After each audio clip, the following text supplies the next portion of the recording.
Mari kita berdoa. Bapa Sorgawi, Bapa yang kami sembah dalam nama anak-Mu Tuhan Yesus, sungguh kami sangat bersyukur berterima kasih kepadamu Bapa untuk segala kasih, kebaikan, kemurahan Tuhan yang Tuhan nyatakan kepada kami sampai dengan pagi hari ini. Kami boleh tidur dengan tenang, bangun dengan selamat tanpa kekurangan suatu apapun. Itu semua karena kasih, kebaikan, kemurahan Tuhan.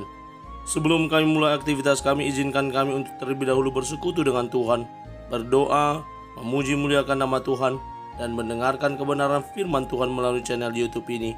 Berbicara bagi kami Tuhan, nyatakan kuasa-Mu, nyatakan isi hati-Mu, karena kami telah siap untuk mendengarkan kebenaran firman Tuhan.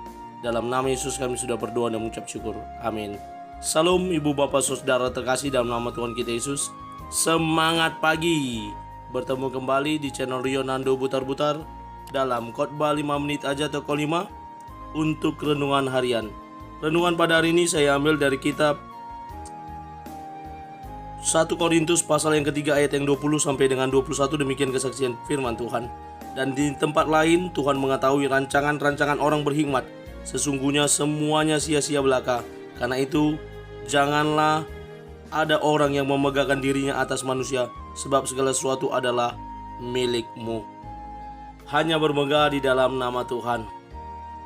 Ibu bapak saudara terkasih dalam nama Tuhan kita Yesus, berbicara tentang bermegah atau dikata lain menyombongkan diri, menganggap diri lebih tinggi, menganggap merasa diri lebih hebat. Dan dalam nats ini kita diingatkan bagaimana untuk bermegah di dalam nama Tuhan. Bermegah menyatakan bahwa kita tidak ada apa-apanya, hanya Tuhan yang luar biasa. Itulah bagian dari pernyataan yang mengatakan bahwa bermegah hanya di dalam nama Tuhan. Artinya kita nol, kita tidak ada apa-apa. Kita menyerahkan semuanya kepada Tuhan, pemilik semesta alam. Bagaimana bermegah hanya di dalam nama Tuhan? Yang pertama, karena Tuhan mengetahui rancangan-rancangan apa yang ada pada kita. Sangat jelas dalam kitab Yesaya juga mengetahui bahwa aku ini mengetahui rancangan-rancangan apa yang ada padaku mengenai kamu. Tuhan menyatakan kepada bangsa Israel dan Yehuda. Dan sebagai Tuhan pastinya Dia mengetahui segala rancangan bagi hidup kita. Yang kedua, kenapa kita harus bermegah dalam nama Tuhan? Karena hikmat kita, hikmat orang adalah sia-sia belaka. Memang pada saat itu hikmat filsafat sedang berkembang di Korintus sebagai kota Yunani kuno. Bagaimana di sana berkembang juga hikmat filsafat, namun itu pun Tuhan katakan sesungguhnya semuanya hanya sia-sia belaka. Karena apa? Dia Tuhan jauh melebihi hikmat manusia. Dia Tuhan jauh melebihi segala filsafat sekalipun. Karena itu kita tidak bisa memegahkan yang namanya filsafat dan hikmat sendiri, tetapi hanya bersandar dan bermegah di dalam nama Tuhan. Yang ketiga, yang terakhir, kenapa kita hanya bermegah di dalam nama Tuhan? Karena segala sesuatu adalah milik Tuhan. Segala sesuatunya adalah milik Tuhan. Termasuk kita adalah manusia yang diciptakan oleh Tuhan. Termasuk seluruh alam semesta ini adalah miliknya Tuhan. Tuhanlah yang memiliki segala sesuatu, dan karena Tuhan pemiliknya dan kita hanya menumpang di dunia ini, maka kita harus meminta kepada Dia, Tuhan pemilik segala sesuatu, yang mampu memberikan kepada orang lain, yang mampu memberikan kepada kita ketika kita mau meminta kepadanya. Christian Andrianto, seorang motivator, berkata, hanya karena kau telah memiliki segalanya, bukan berarti kau boleh menyombongkan diri. Jagalah perilakumu dalam situasi apapun.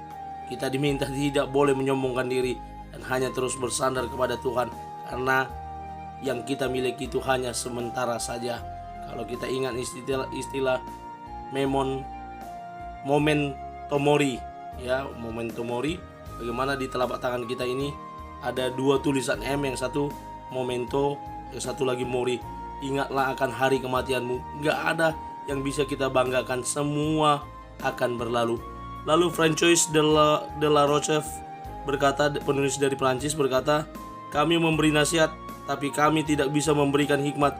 untuk mendapatkan keuntungan daripadanya. Bahkan franchise ini juga berkata, bisa kasih nasihat tapi tidak bisa memberikan hikmat. Hikmat hanya datang daripada Tuhan. Dan ketika kita mau bermegah dan bersandar hanya kepada Tuhan. Karena itu mari kita belajar untuk memegahkan diri hanya di dalam nama Tuhan. Kita nggak ada apa-apanya, Tuhan yang luar biasa. Amin. Kita bersatu dalam doa. Terima kasih Bapa untuk firman-Mu yang telah kami dengarkan pada pagi hari ini. Ajarkan kami Tuhan untuk terus bersandar hanya kepada-Mu Tuhan. Tidak ada yang dapat kami sombongkan di dunia ini. Apapun yang kami miliki, itu semua berasal daripada Tuhan. Bahkan kalau kami ada sebagaimana kami ada, bernapas hidup saat ini, itu pun karena kemurahan Tuhan. Karena itu Tuhan, kami tidak dapat menyombongkan apa yang ada saat ini. Dan semuanya hanya berasal dan daripada Tuhan. Karena itu Tuhan, biar Engkau Tuhan yang senantiasa menolong kami. Dan kami boleh hidup di dalam Engkau. Terima kasih Bapa. Mengucap syukur bersama teman-teman yang senantiasa terhubung dengan channel YouTube ini. Engkau berkati mereka dalam setiap pekerjaan usaha tangan mereka. Biar Tuhan yang senantiasa menjaga melindungi mereka. Kami mulai hari ini dalam nama Yesus kami sudah berdoa dan mengucap syukur. Amin. Selamat beraktivitas. Tuhan Yesus memberkati. Shalom.